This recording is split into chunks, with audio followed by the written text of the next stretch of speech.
नमस्कार साथियों, आप सभी का हमारे चैनल में स्वागत है। आज की जो वीडियो होने वाली अपनी राजस्थान की ज्योग्राफी से संबंधित होने वाली है।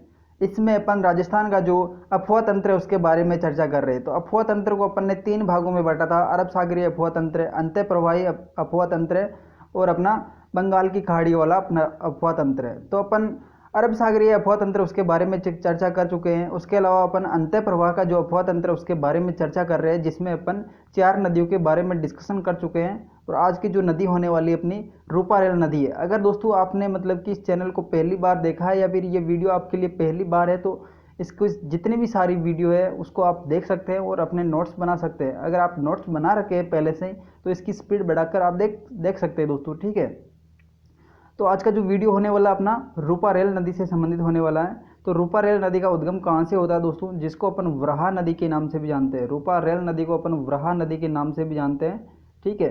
तो इसका उद्गम होने वाला दोस्तों उदयनाथ की जो पहाड़ियाँ हैं अलवर के अंतर्गत, यहाँ से अपने रूपारेल नदी का उद्गम होता है दोस्तों, ठीक है। उदयनाथ की पहाड़ियाँ कहाँ पे दोस्तों, अलवर के अंतर्गत है, जहाँ से अपन रूपारेल नदी का उद्गम मानते हैं दोस्तों, ठीक है। और इसका अफवाह क्षेत्र कौन कौन से जिले हो जाएंगे। अफवाह क्षेत्र की बात करें तो ये एक तो अपने अलवर के अंतर्गत बहती है, और अलवर की बात करें तो दोस्तों अलवर के अलावा ये भरतपुर के अंतर्गत बहती है दोस्तों, ठीक है। अलवर और भरतपुर के अंतर्गत रूपारेल नदी बहती है दोस्तों, ठीक है। आगे देखिए,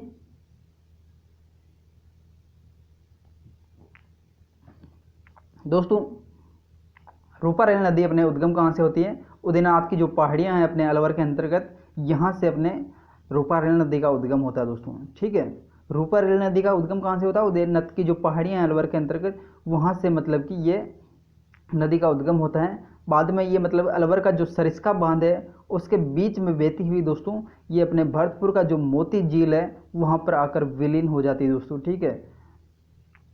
भरतपुर की जो मोती झील है वहाँ पर आकर अपना संगम बना लेती दोस्तों, ठीक है। तो इसके किनारे एक तो लोहागढ़ बनाया गया दोस्तों, ठीक है। जो अपनी रूपारेल नदी है दोस्तों इसके किनारे लोहागढ़ बनाया गया दोस्तों, और इसमें एक सुजान गंगा नहर भी निकाली गई दोस्तों, ठीक है। जो अपनी रूपारेल नदी है दोस्तों इसमें से एक सुजान गंगा नहर भी निकाली गई दोस्तों, ठीक है, जो कि मोती झील से निकाली गई दोस्तों, ठीक है। वो लोहागढ़ के लिए पानी उपलब्ध करवाती दोस्तों, ठीक है। आगे देखिए,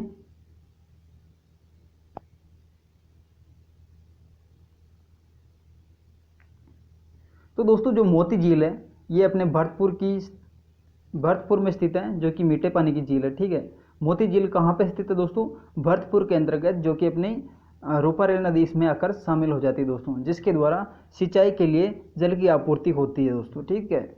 और इसी कारण इसको भरतपुर की जीवन रेखा भी कहते हैं दोस्तों। भरतपुर जिले की जीवन रेखा भी दोस्तों मोती झील को कहते हैं, क्योंकि ये एक सिंचाई या जल आपूर्ति की पूर्ति करती है दोस्तों, ठीक है। इसमें से एक सुजान गंगा नहर निकाली गई है दोस्तों। ये अपने एक चैनल है जो कि मतलब कि मोती झील व लोहागढ़ को जोड़ता है, ठीक है। सुजान गंगा जो नहर है दोस्तों अपनी मोती झील से निकाली गई है और लोहागढ़ तक मतलब इसकी पानी की आपूर्ति करता है दोस्तों, ठीक है। आगे देखिए, अगली जो अपनी नदी होने वाली है वो कौन सी हो जाएगी, कांकनी या कांकने नदी दोस्तों, ठीक है। कांकनी या कांकने नदी दोस्तों। तो दोस्तों यहाँ पे रूपनगढ़ और रूपारेल नदी, पहले इसमें एक बार और देख लेते हैं। रूपनगढ़ दोस्तों अलग नदी है और रूपारेल अपनी अलवर वाली उदयनाथ की जो पहाड़ियों से होती है वो हो जाएगी, ठीक है। रूपनगढ़ नदी कहाँ से निकलती है दोस्तों, रूपनगढ़ नदी अपनी अजमेर की जो नाग पहाड़ियाँ हैं वहाँ से निकलती हुई कहाँ पे होकर बहती हुई निकल जाती है दोस्तों, सलेमाबाद, जो कि अपने किशनगढ़ के अंतर्गत है, वहाँ पे बहती हुई सांबर झील के अंदर गिर जाती है दोस्तों ये रूपनगढ़ नदी, ठीक है। और रूपारेल नदी अपनी उदयनाथ की जो पहाड़ियाँ हैं वहाँ से निकलकर भरतपुर की जो मोती झील है उसमें जाकर शामिल हो जाती है दोस्तों। रूपनगढ़ और रूपारेल दोनों अलग अलग है दोस्तों, ठीक है। अगली जो नदी होने वाली है अपनी कांकनी नदी या कांकने नदी दोस्तों। जो कांकनी या फिर कांकनी नदी है जो दोस्तों, ये अपन इसका जो उपनाम है वो कौन सा हो जाएगा, एक तो मसूरदी नदी भी कहते हैं दोस्तों। इसको मसूरदी नदी कहने का कारण क्या दोस्तों, मतलब कि जब इसका जो मतलब कि बारिश का टाइम होता है उस टाइम में ये मतलब कि अपना प्रवाह क्षेत्र जो कि एक बुझ झील तक हो जाता है। तो बुझ झील तक मतलब कि इसका अफवाह तंत्र होने के कारण इसको एक मसूरदी नदी के कारण भी कहते हैं दोस्तों, ठीक है। आगे बात करें तो दोस्तों इसका जो उद्गम होता है कोठारी गांव की जो कि जैसलमेर के अंतर्गत इसका उद्गम स्थल है दोस्तों, ठीक है। कोठारी गांव जो कि जैसलमेर में इसका उद्गम स्थल है दोस्तों, ठीक है। और इसका अफवाह क्षेत्र की बात करें दोस्तों कि केवल जैसलमेर के अंतर्गत बहती है। कांकनी या कांकने नदी दोस्तों, इसका उपनाम क्या हो जाएगा, मसूरदी नदी। उद्गम की बात करें तो कोठारी गांव जो कि जैसलमेर के अंतर्गत है, और अफवाह क्षेत्र की बात करें तो केवल जैसलमेर के अंतर्गत बहती है दोस्तों, ठीक है। ये अपनी कोठारी गांव यहाँ से उद्गम होती हैं, उसके बाद ये बुझ झील में शामिल हो जाती है दोस्तों। ये बुझ झील तक पहुँचती है, उस समय इसको मसूरदी नदी के नाम से जानते हैं। बाकी ये नदी अपने 3-4 किलोमीटर बहकर मतलब कि विलुप्त हो जाती हैं, या फिर मतलब कि ख़त्म हो जाती है। लेकिन बारिश तेज होने के कारण इसका जो अफवाह क्षेत्र है दोस्तों, जैसलमेर की जो बुझ झील है वहाँ तक हो जाता है। उसके कारण इसको किस नाम से जानते हैं, अपन मसूरदी नदी के नाम से भी जानते हैं। और इसकी टोटल लंबाई की बात करें तो 17 किलोमीटर हो जाएगी, ठीक है। 17 किलोमीटर के समथिंग इसकी टोटल लंबाई है दोस्तों। बुझ झील दोस्तों, बुझ झील की बात करें तो जैसलमेर की झील है जिसमें अपनी मसूरदी नदी आकर गिरती है। तो ये मीठे पानी की झील है दोस्तों, जो कि कांकनी नदी पर द्वारा बनाई गई दोस्तों। जो कांकनी नदी है, फिर जिसको अपन कांकने नदी के नाम से भी जानते हैं दोस्तों, ठीक है। और मसूरदी नदी भी इसे कहते हैं। तो ये अपने जैसलमेर के अंतर्गत मीठे पानी की झील है दोस्तों, ठीक है, जो कि कांकनी नदी द्वारा निर्मित की गई है।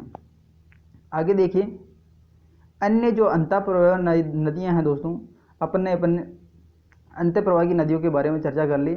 उसके अलावा और कौन कौन सी अंतःप्रवाही नदियां हैं जो कि अन्य अंतःप्रवाही नदियां आती हैं दोस्तों। एक तो अपने शिखर की जो खंडेला पहाड़ियों से निकलने वाली दोस्तों खंडेल नदी है, जो कि अपने सांबर के अंतर्गत शामिल होती है, ठीक है। शिखर के अंतर्गत दोस्तों खंडेला जो पहाड़ियाँ हैं, यहाँ से अपनी एक खंडेल नदी आकर सांबर झील के अंतर्गत गिर जाती है दोस्तों, ठीक है। सांबर झील के अंतर्गत गिर जाती है। एक अपने नागौर से दोस्तों खारी नदी आकर सांबर झील में गिरती है। इसके अलावा अपन जयपुर की जो मनोहरपुरा की पहाड़ियाँ हैं, यहाँ से मेंथा नदी या फिर मेंढा नदी आकर सांबर झील में गिरती है। इसके अलावा अपन रोपनगढ़ के बारे में चर्चा कर चुके दोस्तों, जो कि अजमेर की नाग पहाड़ियों से होते हुए किशनगढ़ का जो सलेमाबाद है दोस्तों, इसके किनारे बसा हुआ रूपनगढ़ नदी के किनारे, और यहाँ से मतलब कि ये अपन सांबर झील है इसके अंदर गिर जाती है दोस्तों। तो सांबर झील के अंतर्गत 4 नदियाँ गिरने वाली है दोस्तों। खंडेल नदी जो कि अपने शिखर की खंडेला पहाड़ियों से आती है, मेंथा नदी जो कि जयपुर की पहाड़ियों से आती है दोस्तों, मनोहरपुरा की पहाड़ियाँ। इसके अलावा रूपनगढ़ की बात करें तो अजमेर की जो नाग पहाड़ियाँ हैं दोस्तों, वहाँ से बहती हुई अपने सलेमाबाद के पास से निकलकर अपने सांबर झील के अंदर गिर जाती है। और नागौर की जो खारी नदी है, ये अपने सांबर झील में गिरने वाली दोस्तों, ठीक है। तो सांबर झील की बात करें तो ये अपने एक तो नागौर, जयपुर और अजमेर के बीच में सीमा रेखा बनाती है दोस्तों, ठीक है। जयपुर, अजमेर और नागौर के बीच में सीमा रेखा बनाती है। और इसकी जो टोटल लंबाई कितनी हो जाएगी दोस्तों, 36 किलोमीटर इसकी टोटल लंबाई होने वाली दोस्तों, ठीक है। जो कि अपने राजस्थान की मतलब कि राजस्थान की क्या, देश की मतलब कि दूसरी सबसे बड़ी खारे पानी की झील है दोस्तों, ठीक है। देश की दूसरी सबसे बड़ी खारे पानी की झील है दोस्तों, ठीक है।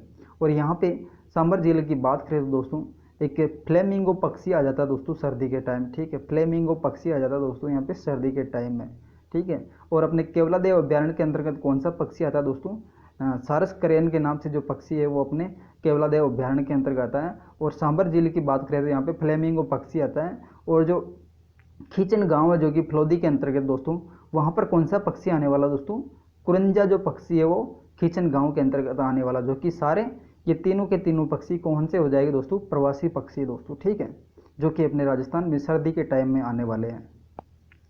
आगे देखिए दोस्तों, तो सांबर में सर्वाधिक नमक लाने वाली नदी तो कौन सी हो जाएगी दोस्तों, सांबर के अंतर्गत दोस्तों सबसे ज़्यादा नमक लाने वाली नदी कौन सी है, मेंथा नदी है दोस्तों, जो कि मेंथा है जिसको अपन मेंढा नदी के नाम से भी जानते हैं।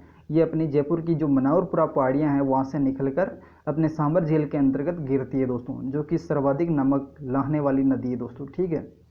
सांबर अभिकेंद्रीय नदी प्रतिरूप का उदाहरण है दोस्तों। सांबर जो कि अभिकेंद्रीय नदी प्रतिरूप का उदाहरण है, अर्थात मतलब कि नदियों चारों ओर से आकर एक स्थान पर मिलना दोस्तों। ये जो 4-5 नदियाँ दोस्तों जो कि चारों ओर से एक ही स्थान पर आकर मिल जाती है दोस्तों, मतलब कि ऊपर से अपनी खंडेल नदी और इधर से खारी नदी और इधर से अपनी मनोहरपुरा की पहाड़ियाँ और नीचे से दोस्तों रूपनगढ़ की पहाड़ियाँ। तो यहाँ पे अपने सांबर नदी है दोस्तों, सांबर झील है दोस्तों, जिसको अपन अभिकेंद्रीय नदी प्रतिरूप का उदाहरण बताते हैं दोस्तों, अभिकेंद्रीय नदी प्रतिरूप का उदाहरण बताते हैं, ठीक है। मतलब कि चारों ओर से नदियों से गिरना एक अभिकेंद्रीय नदी प्रतिरूप का उदाहरण हो जाएगा। ठीक है, आगे देखिए दोस्तों, जो बालसन है दोस्तों, बालसन क्या होता है? तो बालसन की बात करें तो पर्वतों से गिरे हुए जल बेसिन को अपन बालसन कहते हैं दोस्तों। ठीक है, जो पर्वतों के द्वारा जो जल बेसिन होता है, पर्वतों के द्वारा जो जल बेसिन होता है जो कि मतलब कि घिरा रहता है, मतलब कि चारों ओर पर्वत होते हैं, बीच में जो जल बेसिन होता है उसको अपन बालसन के नाम से जानते हैं, या फिर इसको नदी बेसिन बालसन भी कहा जाता है। इसका उदाहरण क्या हो जाएगा दोस्तों? सांबर झील हो जाएगा। ठीक है, तो सांबर झील अपनी अरावली जो पहाड़ियाँ हैं उनके बीच में होने वाली। ठीक है, तो इसकी वजह से इसको अपन बालसन का उदाहरण भी मानते हैं। ठीक है, बालसन का मतलब क्या होता है? पर्वतों से घिरे हुए जल बेसिन को अपन बालसन के नाम से जानते हैं। ठीक है, तो आगे देखिए दोस्तों, आगे जो वीडियो होने वाली है अपनी बंगाल की खाड़ी नदियाँ दोस्तों, जो बंगाल का अफवाह तंत्र है उससे संबंधित अपना अगला वीडियो होने वाला दोस्तों। अगर ये वीडियो आपको पसंद आया हो तो इस वीडियो को लाइक करना और चैनल को सब्सक्राइब कर लेना, ताकि मेरी प्रत्येक वीडियो आप तक समय पर पहुंच सके दोस्तों। तो दोस्तों, अगर आप नोट्स बना रहे हो तो नोट्स प्रॉपर रूप से बनाइए दोस्तों, इससे बाहर आपका क्वेश्चन नहीं होने वाला दोस्तों, इतना डीपली आप क्वेश्चन नहीं पूछ सकते। अगर आप रीट लेवल 1 या लेवल 2 की तैयारी कर रहे हो दोस्तों, ठीक है, इन दोनों, या फिर हाई कोर्ट एलडीसी वगैरह की तैयारी कर रहे हो तो आपके लिए बेनिफिट होने वाली है। बाकी बड़े एग्जाम की तैयारी कर रहे हैं तो हो सकता है कि ऊपर से क्वेश्चन, अंदर से क्वेश्चन पूछ सकता है, लेकिन आप छोटे एग्जाम की तैयारी कर रहे हैं तो आपके लिए बेनिफिशियल होने वाली है। इससे बाहर आपका एक भी क्वेश्चन नहीं होगा दोस्तों, आप नोट्स बना सकते हैं प्रॉपर रूप से। Thanks for watching, see you again.